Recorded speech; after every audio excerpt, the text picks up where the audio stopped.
할렐루야, 새 아침입니다. 오늘도 우리는 최고의 하루가 될 것을 선포합니다. 우리는 주님이 우리의 선한 목자가 되시기 때문에 오늘도 우리가 주님의 인도를 따라 선한 길로, 의의 길로 매일매일 전진합니다. 오늘은 5월 21일 목요일입니다. 오늘 우리가 나누는 말씀의 제목은 자신을 하나님께 내어드리십시오 라는 제목입니다. 우리 자신을 하나님께 내어드리십시오. 로마서 6장 13절 14절 읽겠습니다. 또한 너희 지체를 불의의 무기로 죄에게 내주지 말고 오직 너희 자신을 죽은 자 가운데서 다시 살아난 자같이 하나님께 드리며 너희 지체를 의의 무기로 하나님께 드리라. 죄가 너희를 주장하지 못하리니 이는 너희가 법 아래 있지 아니하고 은혜 아래 있음이라. 우리 지체를 불의 병기로도 드릴 수 있고 의의 병기로도 드릴 수 있는데 우리가 우리 지체를 의의 무기로 하나님께 드리라라고 말합니다. 그리고 죄를 지면 우리가 우리 지체를 불의의 병기로 내어주는 것인데 죄는 우리를 더 이상 주관할 수 없다. 왜냐하면 우리가 은혜 아래 있고 그리고 우리는 의인으로 다시 태어났기 때문입니다. 오늘의 본문 구절에서 내 주다라고 표현된 헬라어 단어 파리스베테미는 주다라는 의미이기도 합니다. 선물하다, 프레젠트에 그런 주다라는 의미가 있기도 합니다. 다시 말해 당신은 죽은 자 가운데서 다시 살아난 자같이 하나님께 당신을 드려야 한다는 말입니다. 당신은 이렇게 질문할 수도 있습니다. 그분의 구원을 받아들인 것으로 충분하지 않은가요? 왜 하나님께 제 자신을 또 드려야 하는 거죠? 첫째로 주님이 우리에게 우리 자신을 그분께 드리라고 명하신 것은 그분이 그 목적을 위해 우리를 선택하셨다는 것을 의미합니다. 당신은 하나님이 원하지 않으시거나 택하지 않으신 것을 그분께 드릴 수 없습니다. 하나님은 그분의 절대 주권으로 우리에게 우리 자신을 그분께 드리라고 명하셨고 우리는 마땅히 그렇게 행해야 합니다. 둘째로 우리가 따라야 할 본이 되신 예수님은 영원하신 성령으로 말미암아 흠없는 자기를 하나님께 드리셨습니다. 우리가 하나님께 무언가를 드린다는 것은 바로 하나님께서 우리를 그렇게 드릴 수 있도록 그 목적을 위해서 선택하셨다는 것을 의미한다 그랬습니다. 왜냐하면 하나님이 주시지 않고 선택하지 않은 것을 우리가 할 수 없는 것이죠. 그래서 정말 하나님께서 우리에게 드리라고 명령하셨고 또 우리가 마땅히 그렇게 드릴 수 있는 것을 가지고 있고 그리고 마땅히 그렇게 행해야 합니다. 둘째로는 바로 예수님이 영원하신 성령으로 말미암아 흠없는 자신을 하나님께 드리셨다고 히브리서 9장 14절이 말하고 있기 때문입니다. 우리가 따르는 우리의 모델 대신 최고의 모델 대신 예수님께서 그렇게 사셨습니다. 또한 로마서 6장 9절 10절에서 우리는 이런 구절을 읽을 수 있습니다. 이는 그리스도께서 죽은 자 가운데서 살아나셨음에 다시 죽지 아니하시고 사망이 다시 그를 주관하지 못할 줄을 알미로다.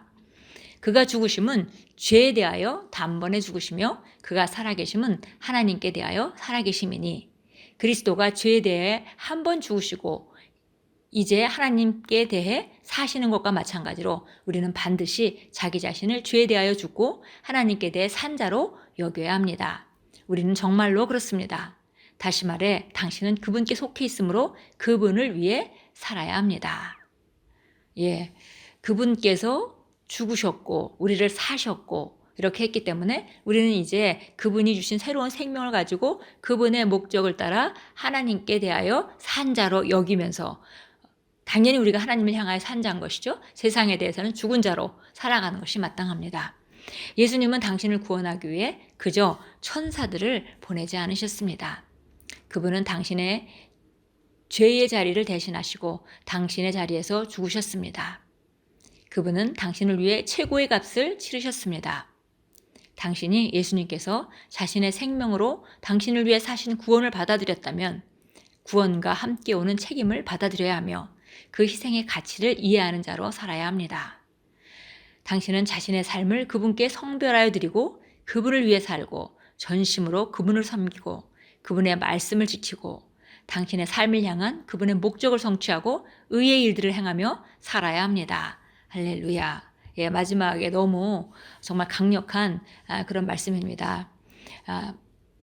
예수님께서 우리를 위해서 값을 치르시고 우리를 사셨다라는 그 구원을 받아들였다면 구원과 함께 오는 모든 그 혜택뿐만이 아니라 거기에 수반되는 책임을 받아들여야 되는 것이고, 그 예수님이 치르신 그 희생, 하나님 아버지께서 주신 사랑, 그 가치를 이해하는 자로 살아야 되는 것입니다. 그러니까 그것은 다시 말하면 여기 쭉 설명해 주셨죠. 우리의 삶을 하나님께 성별해서 드리고, 그리고 그분의 목적을 따라 살고, 전심으로 심령을 다해 그분을 섬기고 사랑하며 살고, 그분의 말씀이 바로 그분이시기 때문에 우리가 말씀을 지키고, 각자 우리를 향한 그분의 목적을 성취하도록 그것을 찾고 그것을 추구하고, 그런 의의 길을 행하며 살아가는 그런 삶, 그런 삶을 사는 사람은 세상에서 가장 행복한 사람입니다. 왜냐하면 우리를 지으신 분의 뜻을 따라, 그분의 목적에 따라 산다면 완벽한 삶인 것이죠. 그것은 더 이상 부족함이 없는 완벽한 삶입니다. 로마서 6장 19절입니다. 로마서 6장 19절 보겠습니다. 너희의 육신이 연약함으로 내가 사람의 방식대로 말하느니, 전에는 너희가 너희 지체를 부정과 불법의 종으로 내어주어 불법에 이른 것 같이 이제는 너희 지체를 의의 종으로 들여 거룩함에 이르라. 그래서 우리가 죄인으로 살아갈 때는 우리 지체를 부정과 불법의 종으로 내어주었는데, 그래서 불법을 행하고 살 수밖에 없었죠. 그러나 이제는 우리가 의인으로 거듭나서 우리의 지체를 의의 종으로 들여서 거룩함에 이르라 라고 말했습니다. 로마서 12장 1절입니다. 로마서 12장 1절을 보겠습니다. 그러므로 형제들아, 내가 하나님의 모든 자비하심으로 너에게 권하노니 너희 몸을 하나님께서 기뻐하시는 거룩한 산 제물로 드리라. 이는 너희가 드릴 합당한 예배니라. 보니까 좀 사도 바울이 그 로마에 있는 성도들에게 하나님의 모든 자비하심을 내가 정말 간곡하게 너희한테 권고한다 라고 말하면서, 너희 몸을 하나님이 기뻐하시는 거룩한 산 제물로 드리라. 이 얘기는 우리가 몸으로 살죠. 이 땅에서 육신 안에서 몸을 가지고 영혼이 살아가고 있습니다. 그래서 이 우리 몸을 하나님께 받으시는 기뻐하는 거룩한 산 제물로 드리라는 얘기는 우리 삶 전체가 하나님께 드리는 예배가 된다고 말하고 있고, 이것이 합당한 예배라고 말했습니다. 그러기 위해서 우리가 2절에 보니까 이 세상과 일치하지 말고, 세상을 따라가지 말고 마음을 새롭게 함으로, 생각을 새롭게 함으로 변화를 받아서 하나님의 선하시고 기뻐하시고 온전하신 뜻을 나타내고 살도록 해라 라고 말했습니다. 기도하겠습니다. 복되신 예수님, 나의 구원을 위해 당신이 치른 최고의 값과 그 결과로 내가 받게 된 의의 선물에 감사드립니다. 나는 당신의 뜻을 세우고 이 땅에 당신의 선하심과 자비와 은혜를 나타내기 위해 당신께 내 자신을 하나님이 기뻐하시는 거룩한 산 제물과 의의 도구로 내어드립니다. 아멘. 정말 의의 선물 우리가 받았고요. 왕노릇하는 의의 선물입니다. 그런데 우리가 다스리고 왕노릇하는 것은 우리 삶이 정말 감사하고 기쁘고 누리는 삶이지만, 그러나 동시에 우리가 하나님의 뜻을 따라 그분의 선하심과 그분의 은혜를 나타내는 그런 삶으로 살아가는 것, 그렇게 매일매일의 삶이 합당한 예배가 되는 것, 거룩한 산 제물과 의의 도구로 내어드리는 것, 이것은 우리가 정말 복음을 이해했다면 당연히 우리가 선택해야 되는 것이고, 이것을 선택하는 사람은 가장 현명한 최고의 선택을 한 사람이고 가장 이 세상을 행복하게 사는 사람입니다.